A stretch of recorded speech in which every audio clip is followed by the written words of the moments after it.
We meet again on yet another difficult morning of load shedding. My name is Sikonati.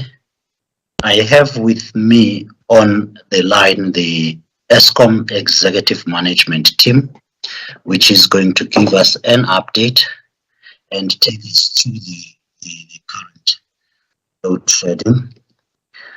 After this briefing, we will then publish a media statement to confirm the discussion. I humbly request everybody who does need any voice note or audio to use the conversation here for that purpose. We will, as I say, afterwards publish a media statement.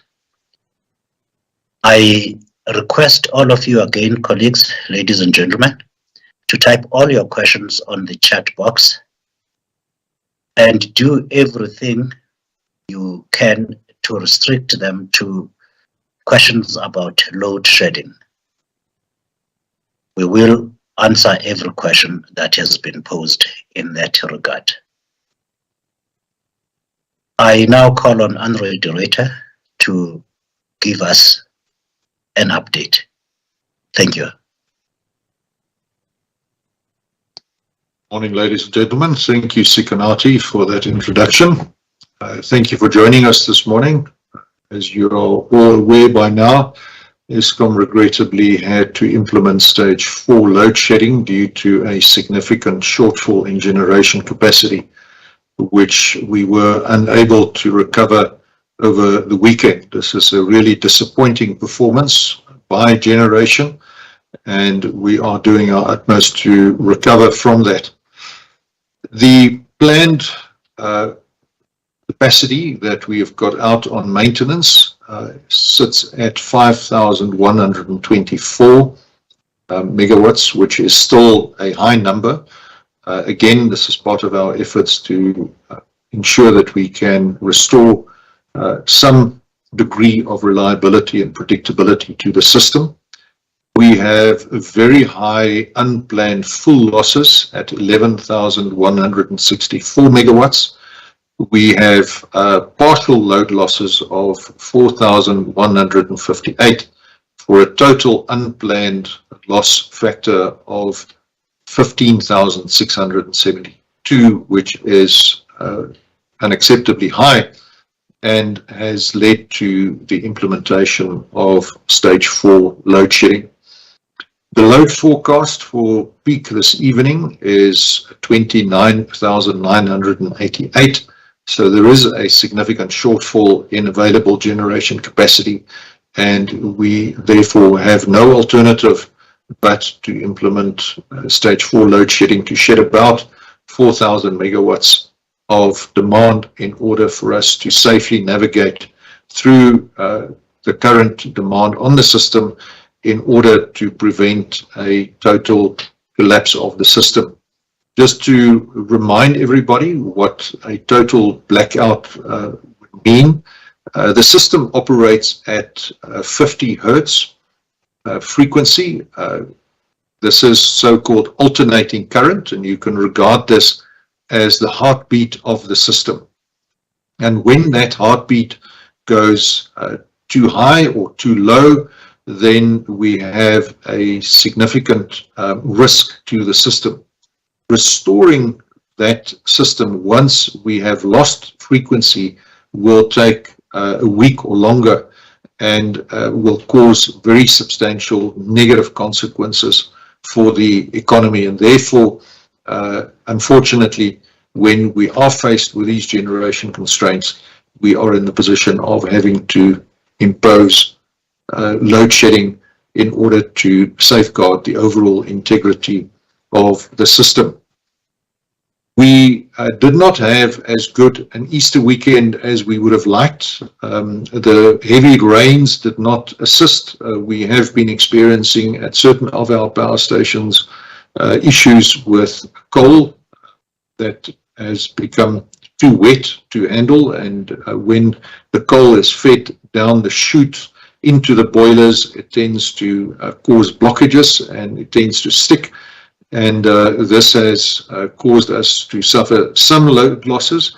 In other instances, we were just not able to bring back units as planned.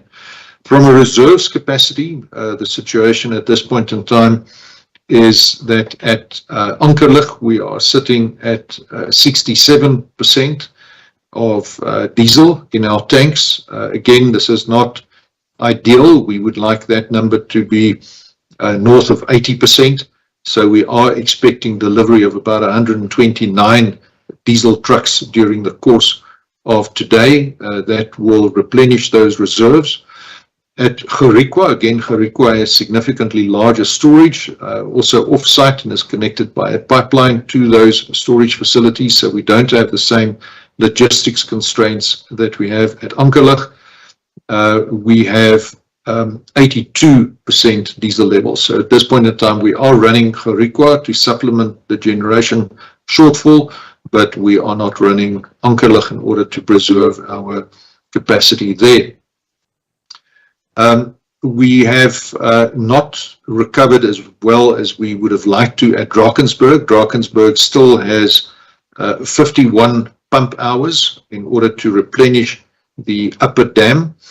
And then we have been able to improve the performance at Ingula. Ingula now only requires another 12 hours to be fully replenished, and that will go a long way in order for us to safeguard that particular reserve. To overcome the shortfall in generation capacity, it is important to emphasize that there are a number of steps that can be taken to add new capacity to the grid, bearing in mind that over the past 8 years since 2014, there has not been any new procurement of generation capacity. Of course, we have been completing Medupi, Kusile and Ingula, so that capacity has been added to the grid, but we have not had the successful completion up until bid window 5 recently, which is still in the process of being awarded for a period of 8 years. And that 8-year delay has caused a significant shortfall then in new capacity being added to the grid timeously. Of course, Eskom itself, under previous management, played a significant role in that regard by refusing to sign further IPP procurement programs, and that has come back, the decision has come back to haunt us where we are today. We do believe that there is about 200 megawatts of capacity that can be added from existing IPPs, which they have available from time to time. They are contractually limited from feeding that into the grid.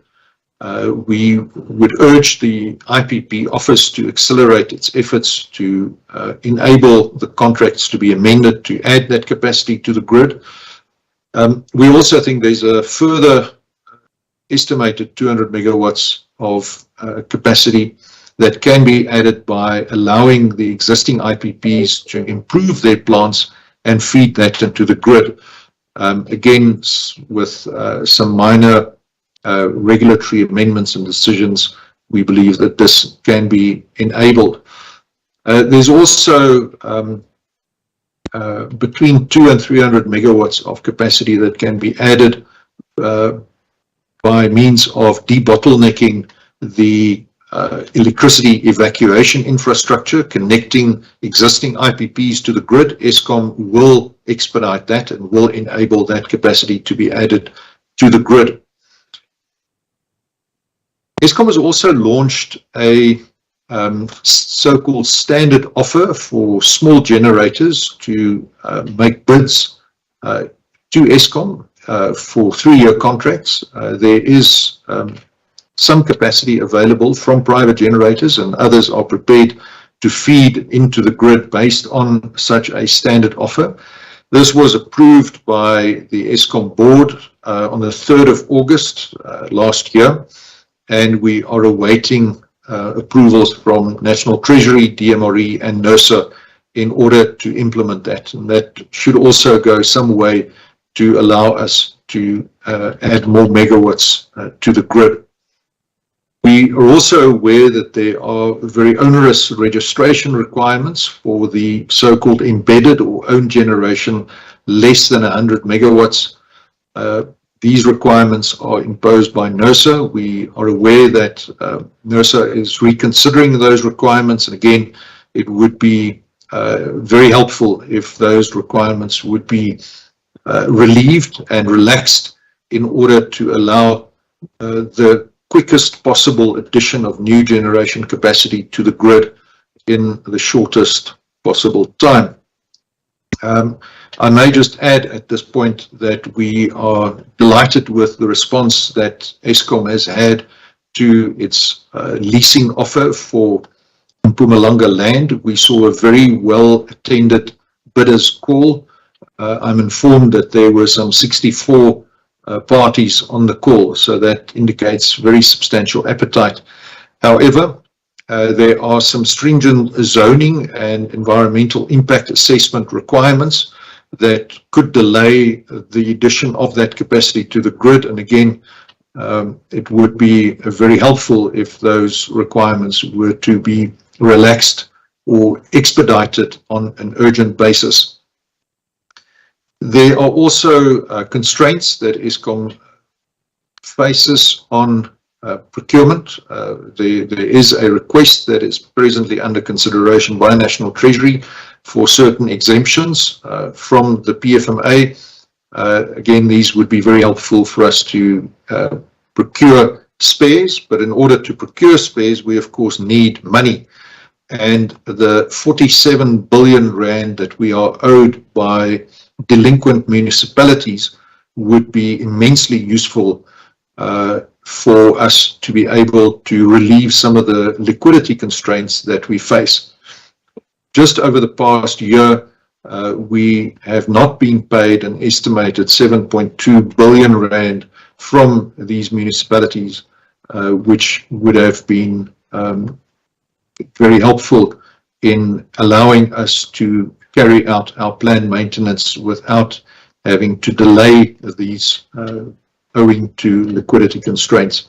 So there are a number of steps that can be taken on an urgent basis by a number of parties. Clearly, stage 4 load shedding is a call to arms to address these issues and to ensure that we can take all the steps that are necessary to bring the system to a much greater degree of reliability. The current performance of the system is disappointing and not acceptable. Again, I can give you the assurance that our generation teams are working very hard, very long hours, under difficult conditions. But within these constraints, we believe that there are some low-hanging fruit that we can implement in order to bring some relief to the system in the shortest possible period of time. At this point in time, I would like to hand over to our Group Executive Generation, Philip Dukashi. I see that he's also on the call. Philip, if you can give us some more color on the performance of individual units and what the outlook is for new capacity to come back online. Philip, please. Thanks, Andre. Good morning, everyone. So just to go back a little bit and explain part of the reason why we are finding ourselves in this situation.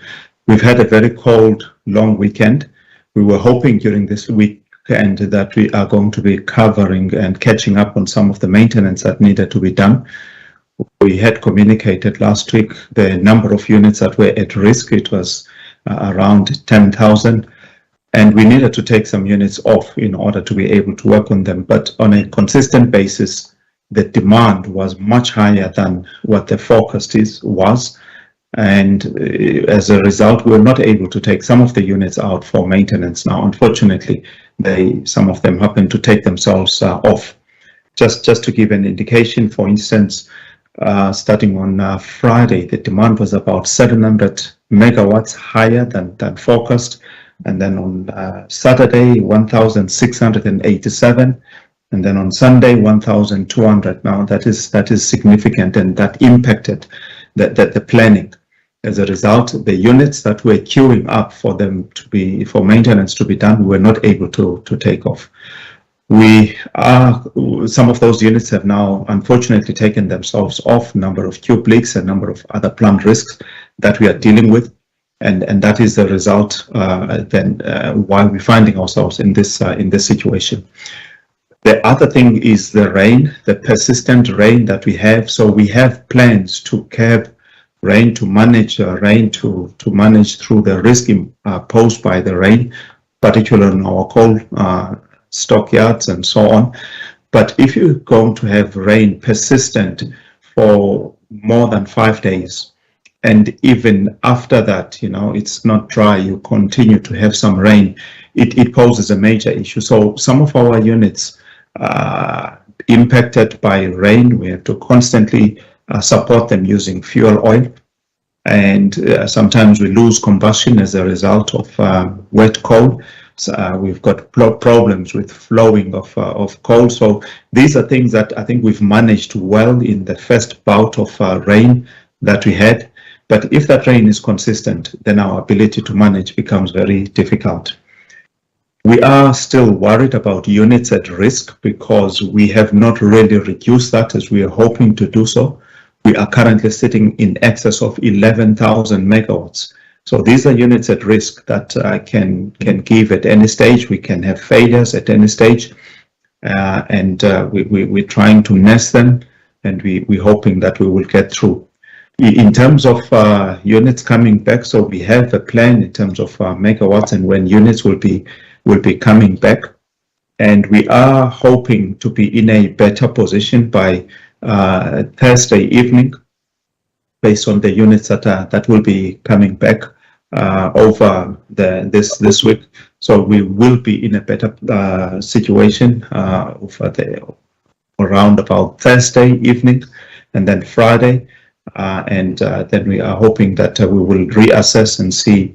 But we believe that the opportunity to stop load shedding will be there certainly by Thursday evening, Friday morning. That's where I will leave it for now, Andre. Thanks.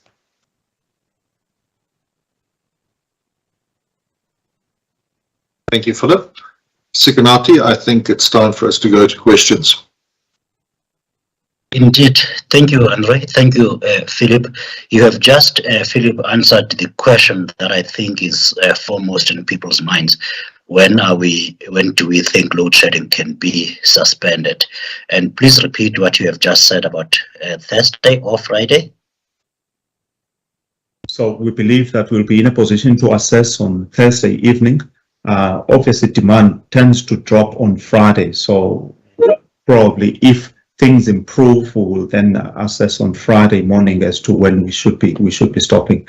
At this stage, best case, that will be stopping load shedding sometime during Friday. That also depends though on how well we can replenish our reserves, because that is important.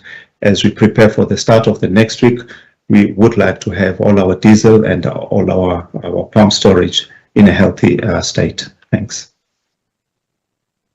Thank you, Philip. Ladies and gentlemen, that is Philip Dugashe. He is the Group Executive for Generation. Now I am going to read your questions, starting with Lamis Omaji from Fin24. Given the outages, is this a new record for unavailable generation capacity? Philip, Andre, remember yesterday we topped 17,000 megawatts. Is that a record for new unavailable capacity? That's the question. And are we heading for stage 6 load shedding? What is the load shedding outlook for winter? What is the cause of the breakdowns, both new and old? That particular question, I think you have just answered, Philip. Would the flooding and resulting damage in KwaZulu-Natal to infrastructure negatively impact Eskom's access to diesel? Philip, please, can you take those?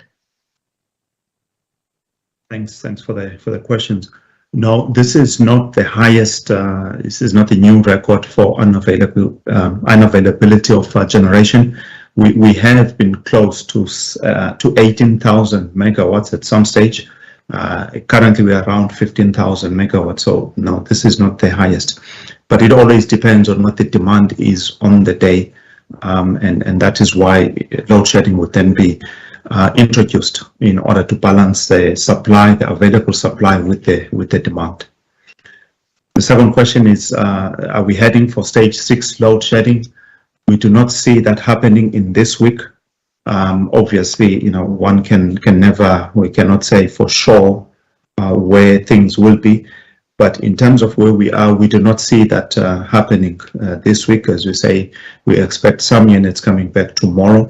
We expect some big units also coming back on Thursday, and that will certainly assist us and ensure that we recover from where we are. So at this stage, no, we do not foresee that there will be a need for stage 6 load shedding, at least definitely not this week.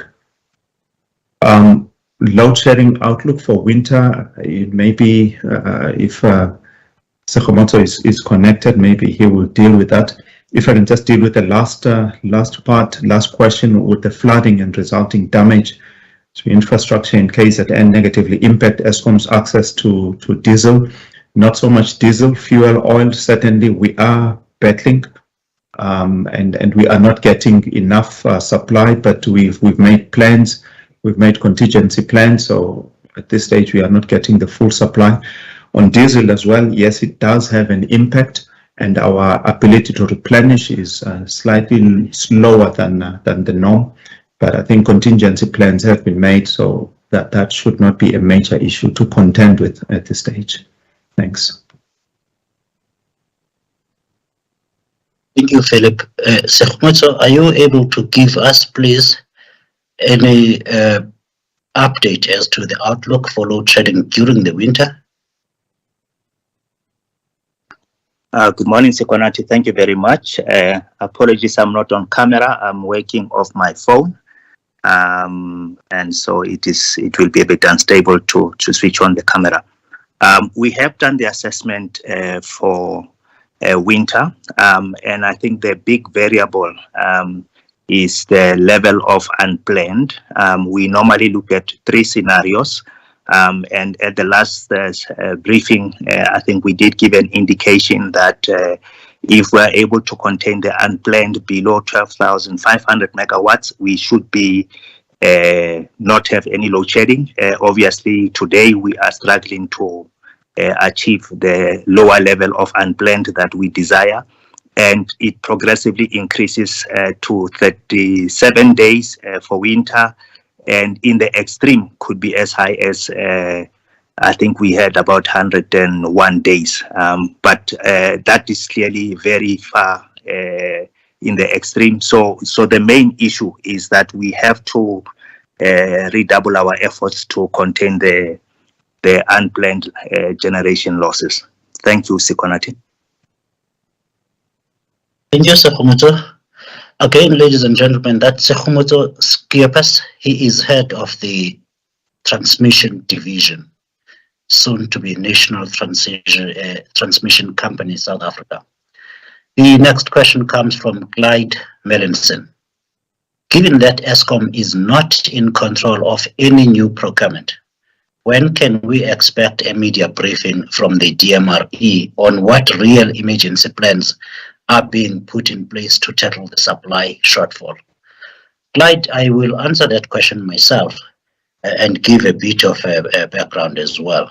The DMRE is the Department of Mineral Resources and Energy, and they are not represented in this media briefing. May I humbly request you to direct the question to the Department of Mineral Resources and Energy as to when are they, what are the real emergency plans, and when are they being put into place to tackle the supply shortfall? Colleagues, that question, the Electricity Regulation Act of 2006 requires the Department of Mineral Resources and Energy to conduct the procurement of any new generation capacity. And when Eskom is not being asked to procure any energy, that is being done through the IPP office. Please do direct your questions, Clyde, and everyone else who is interested in that particular question to the DMRE. Thank you. The next question comes from Ryan Brothwell of Business Tech. What is the short-term outlook for load shedding this week? It was originally scheduled to end on Wednesday. Ryan, Philip has now answered that question. I'm going to move to the next one, please. Lungile Msomi is from Tech Central. Will the increased occurrence of load shedding mean that Eskom will push for the introduction of renewable energy? Lungile, Eskom has what it can do internally, and that is to procure, or rather it has leased the land or has made land available in Mpumalanga outside of its power stations for anyone who can get their own customers to lease the land on a 20-year basis. The land will still be owned by Eskom and produce a maximum of 100 megawatts per project. That is what Eskom can do. As to the rest, beyond and above that, please do check with the DMRE or through the IPP office as with the question above. There is Boniswa from Isolezwe newspaper. How many megawatts are the small power generators likely to bring to the system? What challenges does Eskom face when going after municipalities that don't pay on time? Andre, do you have a forecast on what the IPPs can do insofar as the Eskom project, the RFP that is out now, please?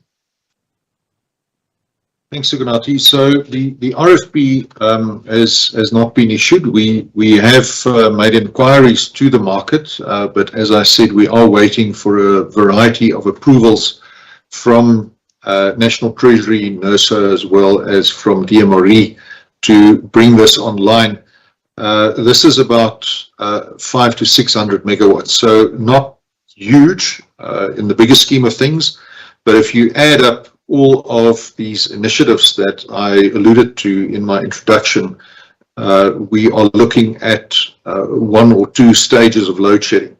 And what is critically important, of course, is that the additional capacity will add more headroom for Eskom to carry out the much needed maintenance on its existing coal-fired fleet. So there is a good opportunity here for the market to solve some of the generation capacity shortfalls, provided that we cut the Gordian knot and we move forward with speed to resolving the electricity crisis. On the second one, Monde Bala, our Managing Director of our distribution business, is on the line. Monde, if you would like to talk about municipalities and what we can do to try and recover money from those. Thanks. Thank you, Andre. Yeah, I think just to respond to that question, we are doing all in our powers to recover the money from the municipalities. We are actively working with them to ensure that they are in a position to pay us. Needless to say, it has been a big challenge, as Andre alluded to earlier. There's somewhat 7 billion that we have not been paid for this current financial year. We are working with National Treasury to find a sustainable solution, a structural solution to the challenge of the inability of municipalities to pay us. But we are supporting the municipalities in whatever way that we can to ensure that they are in a position to pay us. Thanks, Andre. Thanks very much, Monde. Sikanati, if I can maybe just add one point on renewable energy, which I believe is related to the longer term future of the electricity supply industry in South Africa. There is, at this point in time, I believe, an important moment for us to pivot from our historical coal-fired base, which is, as we can all see, is quite evident today, not as reliable and as available as it should be, to pivot away from that to low and no carbon forms of electricity generation. As we saw after the announcement at COP26, there are a number of lender countries who are available to provide South Africa and Eskom in particular with concessional financing to enable such a transition to be put in place. This will not only allow us to contribute to significantly reducing the carbon footprint of our electricity industry, but it will also allow us as a country to remain competitive, particularly with the looming imposition of carbon border import duties by the European Union, which are mooted from 2023 onwards. Eskom therefore welcomes additional renewable energy to be added to the grid, and it's for exactly that purpose, as Sikonati has mentioned, that we have made available land in Mpumalanga in order to avail grid access to investors on an accelerated basis so that we can get this zero carbon generation capacity on the grid as quickly as possible. Thanks, Sikonati. Back to you. I would like to bring Monde Bala back, please, onto the camera. Monde, can you tell the people what is the situation with regards to eThekwini municipality, which was hit hard by the floods? Are we load shedding there, and how much power is the municipality able to receive? Thank you. And while on that, Monde, can you say if any other parts of KwaZulu-Natal are being are working with Eskom with regards to load shedding? Thank you. Yeah, no, thanks, Sikonati. Just on the issue of eThekwini, on average, eThekwini takes about 1,600 megawatts. That's on a normal day. Currently, with the floods, we've seen that reduced to just over 900 megawatts. So, which then means that there's about 600 to 700 odd megawatts that is currently on outage. The Eskom teams are working, are supporting the eThekwini municipality to try and restore supply to the affected areas. We are also supporting other parts of eThekwini, Guatiguza to be specific as well, because that's also the second hardest hit area. Just on the load shedding situation around eThekwini is Sikonati. We require just over 600 megawatts for load shedding. So that 600 megawatts is currently what is out. So we've made an arrangement with eThekwini to cushion the blow of load shedding. Obviously now with this change to stage 4, that changes the picture somewhat, but we continue with the discussion with eThekwini to see how best we can support them, specifically during load shedding.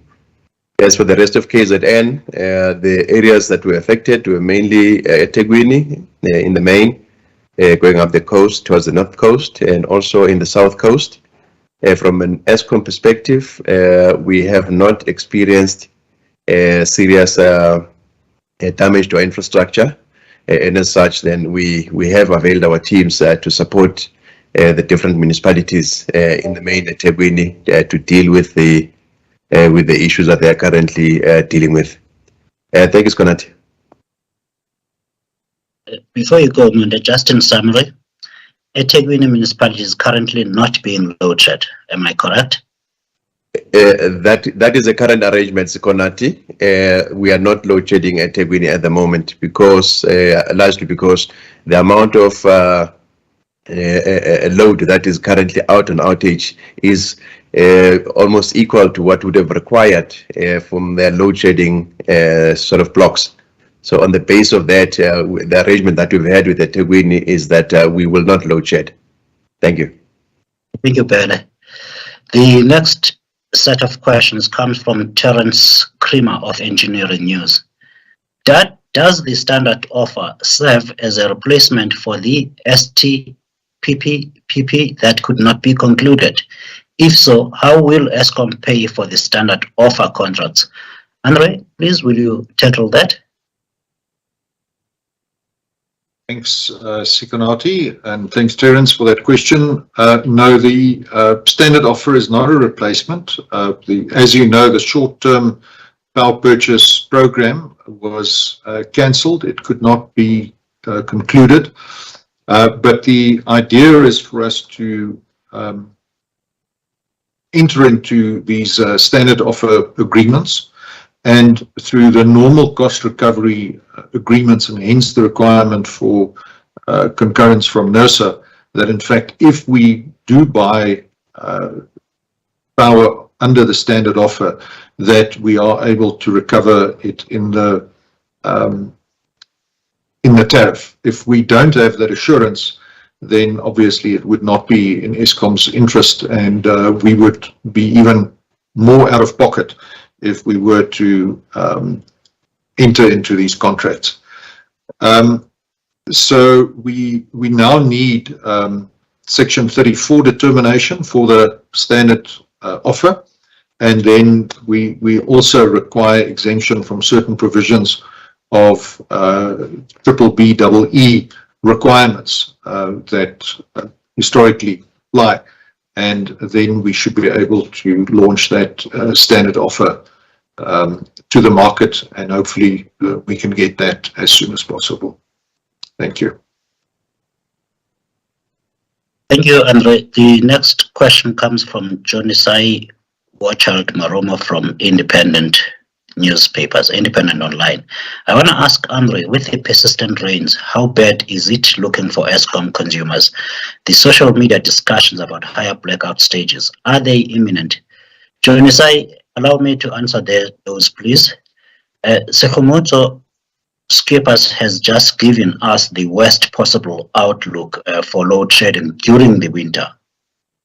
And he said that's at the extreme end at 101 days during this year that we might have load shedding. Let us now leave the social media discussions to social media. I can confirm that Eskom has up to stage 8 load shedding that can be implemented should the need arise. Philip Dugashe has already answered the question about this week, that we do not foresee the possibility of stage 6 load shedding being implemented. I shall move on to Velemseni Mtiane. Practically speaking, what will it take to stop load shedding? As Eskom executives, do you have technical know-how and capacity of what it takes to deal decisively with load shedding? Does those mean Eskom has no ability to withstand high demand due to cold weather and rain? Velim Tiana is from SABC News. Andre, please, can you tackle those questions? Thanks, Willem Sine. Load shedding can be stopped if we add additional generation capacity to the grid. I've been consistently saying this since the 31st of January of 2020, when I joined Eskom. It became very clear to me very early on that the only sustainable permanent solution to addressing load shedding is to add new generation capacity to the tune of 4,000 to 6,000 megawatts of new capacity.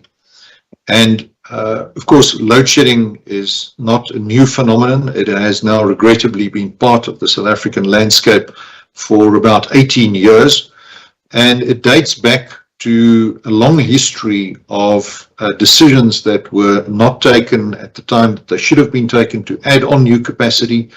When the decision was eventually taken to build Medupi and Kusile, some 9 years after Eskom originally highlighted the need for new capacity to be added, this was too late, and because of the fact that these plants were then built under a lot of pressure, we were designing the plants even as we were building them, which of course is not nearly good engineering practice. We then built into those plants a number of design defects, and the projects really did not deliver either on budget or on schedule or on the quality of the output that we expected from them, because of the great rush in which they had to be built, because of the reason that we were compelled by policy decisions at the time to refrain from adding much needed new capacity to the grid. Now, what the response of Eskom was at the time was to carry out less maintenance than should have been carried out in order to keep the plant running smoothly. Calculations at the time, going back to about 2003, 2004, show that we should have taken out 13% of our capacity on planned maintenance as a minimum. And we should have ideally taken out 18%. As a matter of fact, only in 2016 and 2017, and then from 2021 onwards, did we even manage to take out more than 10%. And all the other years, we significantly under-maintained. So in other words, we maintained less than half of the capacity that we should have maintained. And this maintenance backlog is really what has caused the significant lack of reliability and availability that we currently see evidenced in stage 4 load shedding.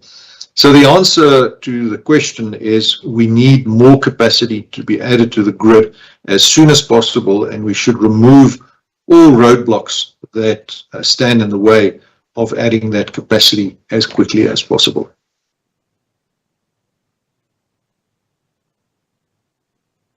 Thank you, Andre, for dealing decisively with that set of questions. Antoinette Lovett from a report wants to know, what is the current demand out of KwaZulu-Natal, and how does that compare with normal demand from that province? Antoinette, Monde has extensively answered that question. I hope by now you have your answer. Terence Creamer of Engineering News again wants to know, has Eskom made a formal call to arms to its shareholder department and policy department? What has been the response to that call? Andre, please just revisit your response again to that. Thanks, Terence. We have repeatedly engaged with our shareholder department. The shareholder department, of course, is our channel through which we communicate with other government departments. That's just the protocol of being a state-owned enterprise.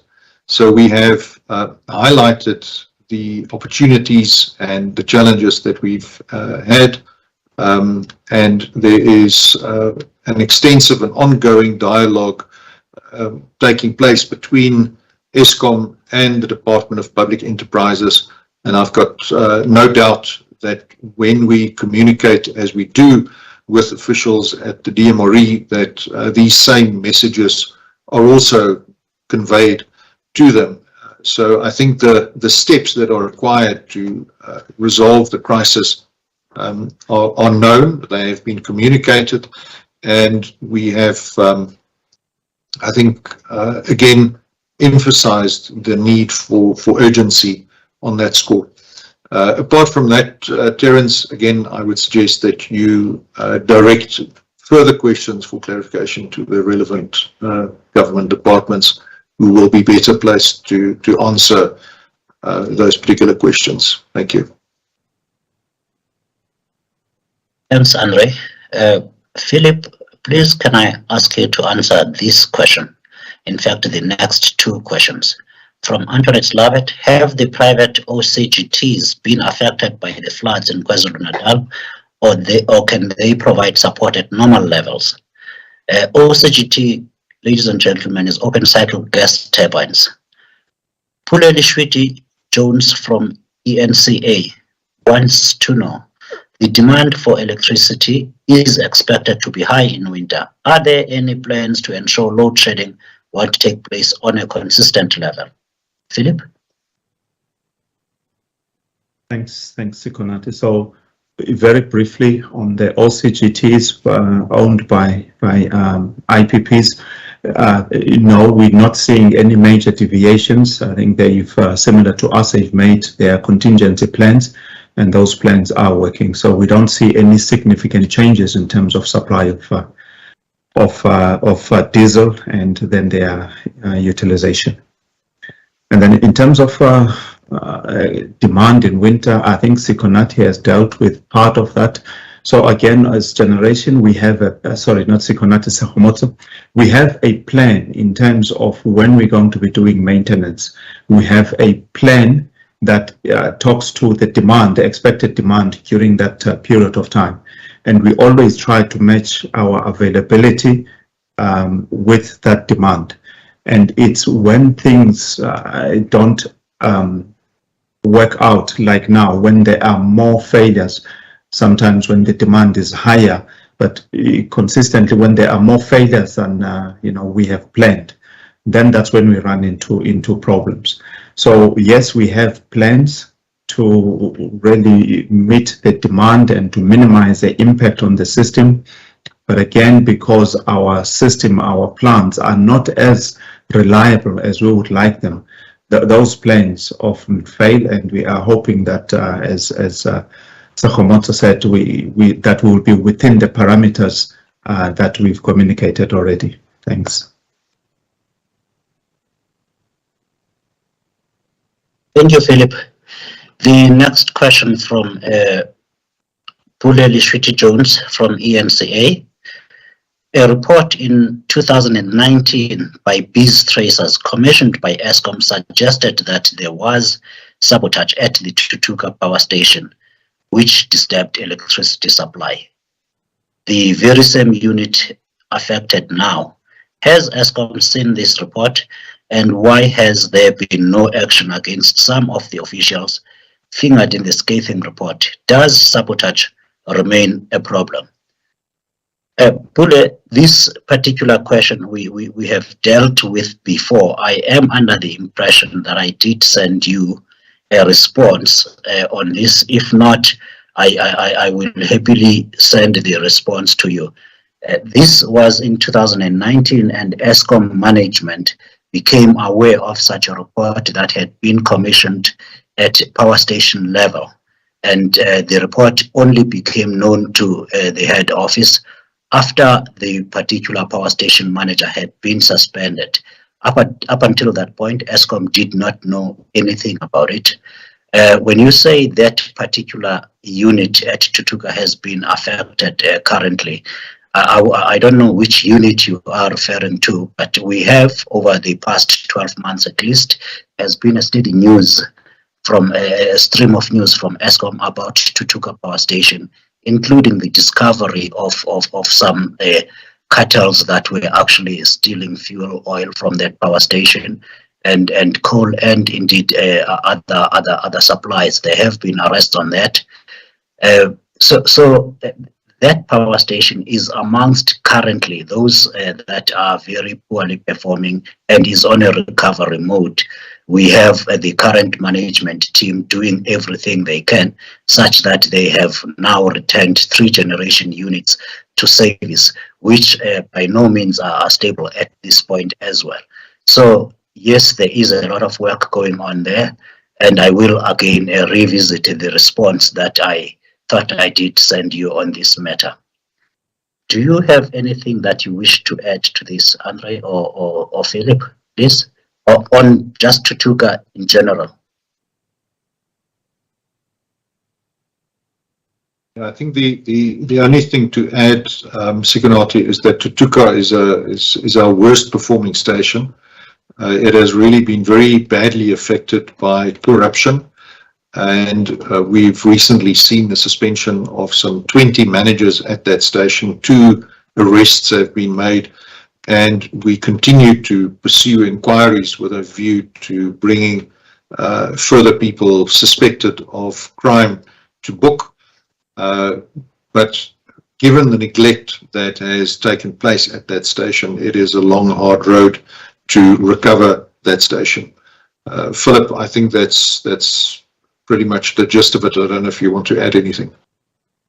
No, Andre, I was going to come in, but I think you've adequately covered it. Thanks.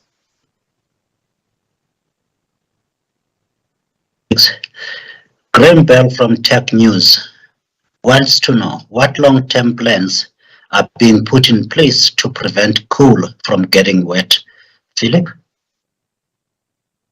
So this is a challenge that we have every rainy season. The plans that we have, which are part of the 9-point plan, this is where we would have strategic coal, and this coal will be protected and will make sure that it does not get wet. So this coal will be stored separately. And this is a practice that started quite some time ago in Eskom. Now, that has served us well. However, as you can imagine, this area where we store the strategic coal, it would be limited, say, to about 5 days, maybe maximum of 7 days coal. So when it rains, you will then use that coal, and that coal will then serve you. But as you then exhaust that coal and start moving into your normal coal stockyard, that's where the challenge is, where you're now starting to reclaim coal far from where a conveyor belt that is covered will be running. And you're using yellow plant, you're using front end loaders and so on. And that's where the challenge would be when you're recovering that coal, which is relatively far from where you are running the covered conveyor belts. And that coal will then be exposed to the rain, and we would then have the problem with rain, wet coal. So what we do is we need to make sure, or we make sure that the coal stockyard is well maintained, that it is draining properly. And then we also have specialists in this area that would visit stations and give advice. For instance, when you're reclaiming that coal, when you've now exhausted your dry coal, when you are reclaiming far from where you are running your conveyor belts, how do you do it in such a way that you minimize that coal getting wet? So those are the challenges, and one of the things that we are looking at now is to increase the capacity of the strategic coal and have more coal that can be protected. It's a major challenge because, as I said, the biggest issue would be the distance from where you are running covered coal conveyors. Our coal stockyards are not covered because these are vast areas, and it will be, it was never planned for them to be covered. So that is where we are, and that's what we will be moving into to see how we can increase the capacity of this, because the rain it's unpredicted in terms of how it is behaving. To have sustained rainy weather for more than 5 days, 7 days, it's not something that we've really had in the past. So that is what we'll be looking at. Thanks.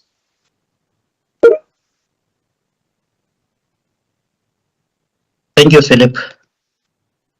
I have a question from Tando Michael of Business Day. What is the update on the investigations on sabotage at Litabo Power Station? 2, has Eskom recouped any monies lost to through state capture? 3, she's not sure if she missed the answer to this question, but what is the forecast for winter regarding load shedding? And last year, South Africa experienced its highest number of days for load shedding. Tando, with regards to your first question about the sabotage at Litabo Power Station, this case was reported to the Hawks at the time, and we did provide confirmation of such a complaint to the Hawks, to the media, and the investigations are being handled by the Hawks. So we do not have any update on that at this point. Has Eskom recouped any monies lost through state capture? Again, we have consistently assured and produced statements and information to the public with regards to this. Eskom has recovered some money from Deloitte. Eskom has recovered some money from ABB, and Eskom has recovered some money from McKinsey, amongst others. That amounts to those three recoveries are over 2.6 billion rand over the years. As you do know, again, we have consistently kept the country informed about a civil lawsuit against former Eskom executives in the form of 3.8 billion rand, and there is another suit against a company called Trillion Management that is still ongoing. There are other cases that may yet be brought, that will certainly be brought against other implicated parties through the courts. These are civil lawsuits that I am talking about, and indeed settlements with those companies that have agreed to settle and pay back the money. With regards to criminal prosecutions for fraud and other corruption, there has only been arrests in one case, and those 4 individuals, including 2 former Eskom executives, are going through the court process in the criminal proceedings. There are again other moves to recover monies from those in a civil case. Sekgomotso has extensively answered the question about the extent of load shedding. I shall move on to Lamis, your question, how many days of load shedding have we had this year? That I can answer briefly. In financial 2022, which is the year starting the 1st of April 2021 to the 31st of March 2022, the year just ended, we have had 65 days of load shedding. Vali Padayachi wants to know, is Eskom leadership, especially generation, comfortable that it currently has all the competences to address a serious generation-related situation like this in-house? If there are gaps, and given the agency, would Eskom be amenable to bringing in outside or external resources in a prudent and focused manner to fill such gaps if they have been identified? Not as a think tank, but persons with real generation operational experience, so-called greybeards, to fill such competency gap on a short-term basis. That's Vali Padiachi. Andre, Philip, thank you. If I can go first, and I'm sure Andre can add, a blunt answer, Vali, is no. We are not comfortable that we've got the competencies. Eskom over a number of years, and certainly recent months, we have lost a number of experienced people, and we are well below where we should be, and we've lost a number of experienced people. So certainly we are not where we should be in terms of competence. We have, and we've now done this twice on an urgent basis. We've declared an emergency and we brought in skills. It's nowhere close to where we should be.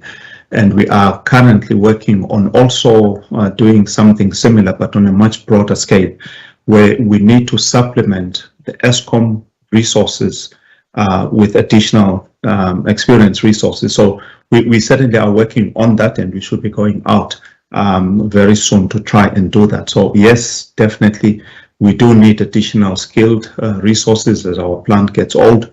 We need experienced and skilled people. And at this stage, no, we do not have enough of that. But we are working on that. We have had some success in doing that, but it's nowhere close to being adequate. Thanks.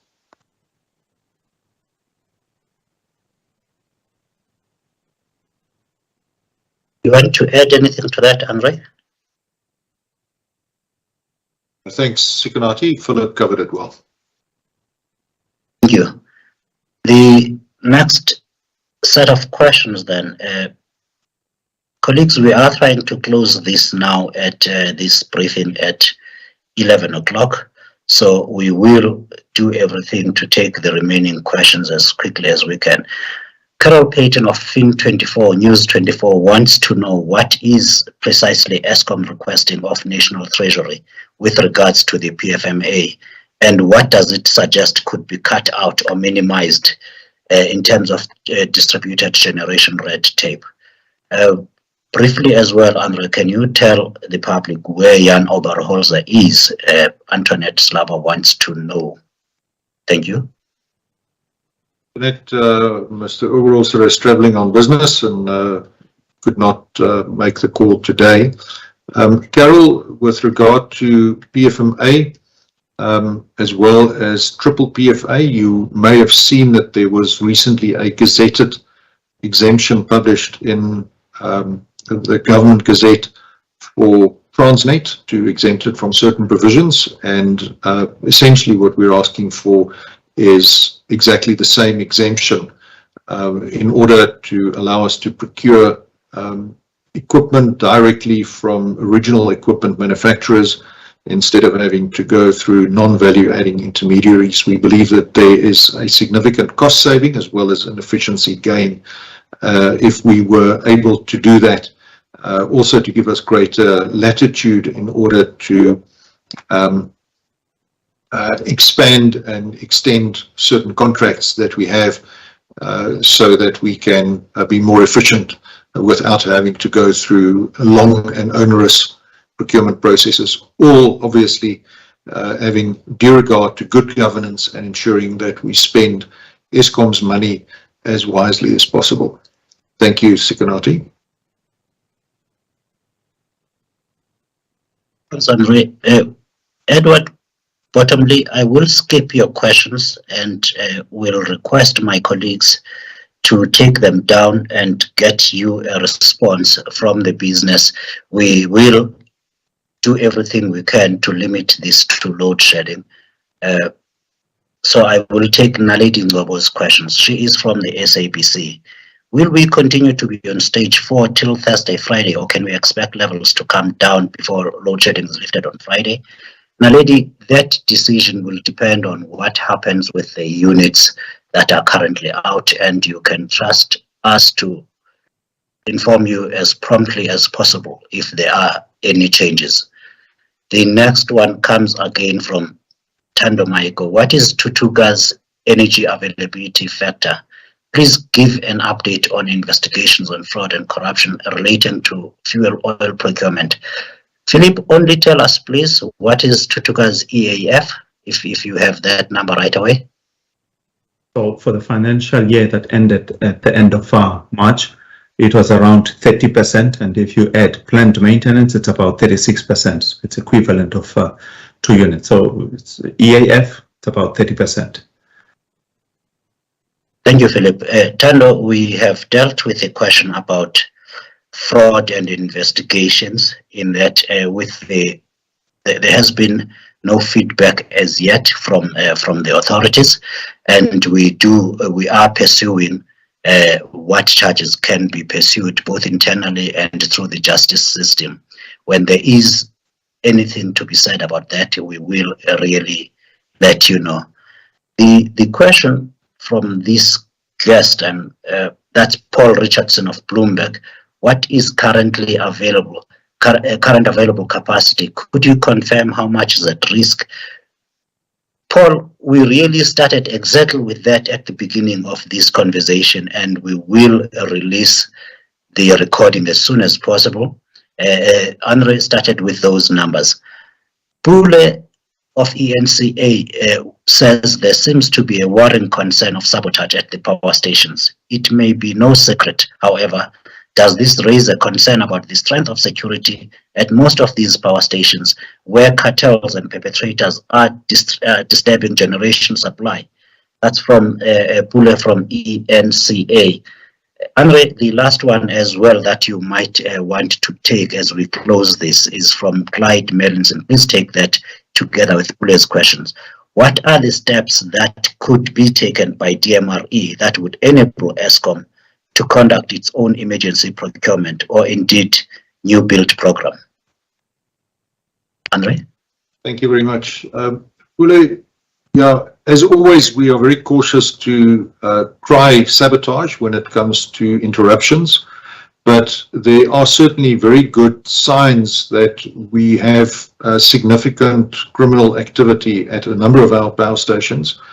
You may be aware that at Tutuka Power Station, during the last financial year, ended 31st of March 2021, we had to write off 1.3 billion rand in spares at Tutuka Power Stations, where we simply couldn't find the spares, suggesting that the money had been misappropriated. We're also aware of collusion taking place between people with maintenance contracts, maintenance management, and coal suppliers in order to, for example, disrupt the operation of mills by adding very hard objects to the supply of coal into a mill in order to ensure that that mill breaks and that the maintenance contractor can then come in and repair. And these are a few of the examples that we have identified where we have suffered damage due to criminal activity. We have stepped up our security at our power stations. We now have people on the floor at our power stations patrolling regularly. It's not an ideal situation. We are conducting various investigations into continued corruption that takes place, particularly in generation procurement, regrettably, and we will be taking steps to progress further on that in order to eradicate this particular phenomenon from generation, because it is really contributing to unreliable generation capacity when people are focused more on stealing than on doing their jobs. Clyde, to answer your question, I think that there are a number of regulatory changes that can be made. For example, easier regulatory approvals, the Section 4 determination that needs to accompany any new plant, alignment with the Integrated Resource Plan 2019. There are, I think, a number of decisions that are at the disposal of the policy department. I'm sure that they are considering it, and staying very firmly in my lane, I will leave that particular question to be answered by the DMRE rather than to try and speculate what is being contemplated by the policy department. With that, colleagues, we have reached the end of our list of questions. As Sikonati said, we will make available the recording as soon as it's available. For those who joined late and may have missed some of the generation update that we gave at the beginning, you may be able to glean some answers there. Let's get back to fixing the power stations. If you'll allow us, we now need to go and do some real work. Thank you very much, and we can give you the assurance that we are working as hard as we can to bring those units back and relieve load shedding as soon as we can. Thank you. We are adjourned.